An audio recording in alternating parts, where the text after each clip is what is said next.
Copa আমেরিকার ফাইনালে কলম্বিয়ার বিপক্ষে আর্জেন্টিনা একাদশে শুরু থেকেই মেসির সঙ্গে আছেন ডি মারিয়া। খেলার শুরুতেই আক্রমণে যায় আর্জেন্টিনা, তবে আক্রমণটি ছিল দুর্বল। কিছুক্ষণের মধ্যেই নিজেদের গুছিয়ে নেয় কলম্বিয়া।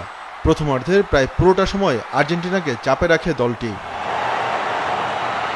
19 মিনিটে কলম্বিয়ার গোলমুখে শট নিয়েছিলেন লিওনেল মেসি, কিন্তু দুর্ভাগ্য। 33 মিনিটে আবারও আক্রমণ হলুদ জার্সিধারীদের, কিন্তু সেটিও গোল হয়নি। প্রথমার্ধের একেবারে অন্তিম সময়ে আর্জেন্টিনা যে সুযোগ তৈরি করে সেটিও গোল হওয়ার মতো ছিল না। গোলশূন্য অবস্থায় বিরতিতে যায় দুই দল, আর বিরতি থেকে ফিরেই গোলের জন্য মরিয়া হয়ে ওঠে কলম্বিয়া, কিন্তু সেই পুরনো গল্প অল্পের জন্য মিস। 57 মিনিটে ডি মারিয়ার কিক চলে যায় বাইরে দিয়ে। আর্জেন্টাইন তারকা ডি মারিয়ার এটি শেষ আন্তর্জাতিক ম্যাচ।